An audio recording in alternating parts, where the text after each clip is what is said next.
around the time when they bought the house in the 1960s. We played pinochle with my brother. We drank gin and tonics on the east porch.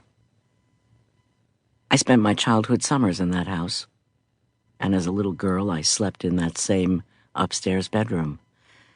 Many of my few happy childhood memories are from that place. The first 2 nights I couldn't stop masturbating, thinking about my father being so close. At the other end of the house, alone, sleeping in the bed with the walnut headboard. I couldn't help it. I wanted and I didn't want him to come in and fuck me. On the 3rd night he did. I remember my father opening the old heavy door to my bedroom. I wanted my father to open the door. I wanted him to come in. I wanted to hear him come into the bedroom with the yellow and blue bedspread and the bookcases built into the walls, holding my grandfather's complete Sir Walter Scott. Into the room with the curtains patterned with red sailboats on white fabric, and the bird's-eye maple-framed mirror, and the closet with yellow raincoats and army green galoshes, and the large wool flannel shirts hanging on wooden hangers inside.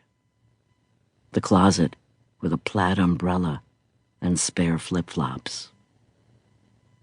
My father pulled off the bedspread and saw my 21-year-old body. I was naked and I was wet. I wanted his big, hard cock deep inside me.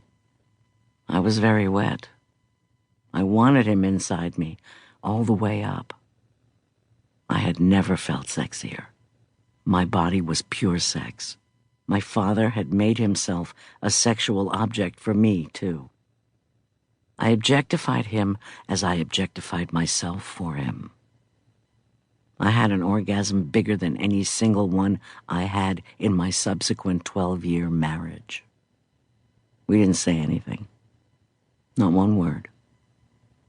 Then he got out of my bed, went out of the room and down the hall and back into his bed.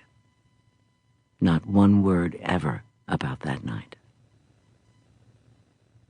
He fucked me and he made me come. We never kissed.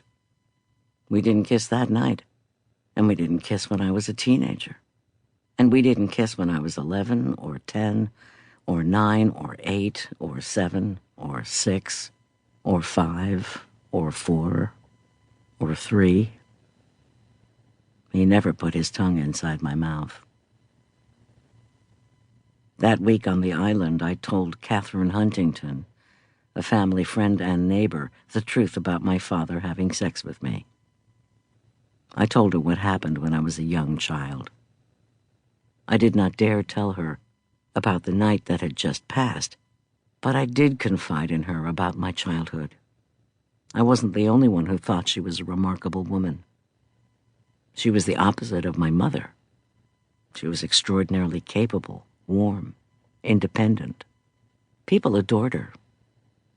I looked up to her and wanted to grow up to be like her. When I was little, she made me feel special. She would ask my opinion on things and squat down to listen to me. When I was a teenager, she told me that I was clever and courageous. I always thought she was beautiful, strong, and brave.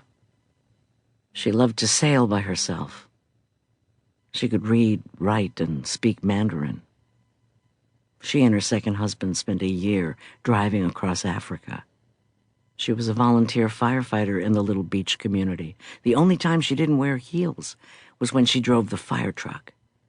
She would cook dinner by herself for dozens of people, and her house was always full of guests. She had a greenhouse behind the main house where she grew gardenias and plumerias. Once, she found a baby bobcat by her greenhouse door. She gave it a bowl of milk and hoped it would reunite with its mother. But another neighbor told her that he had seen a dead bobcat in the road down by the market. Catherine took in the baby bobcat and gave it all the maternal love she had given her children.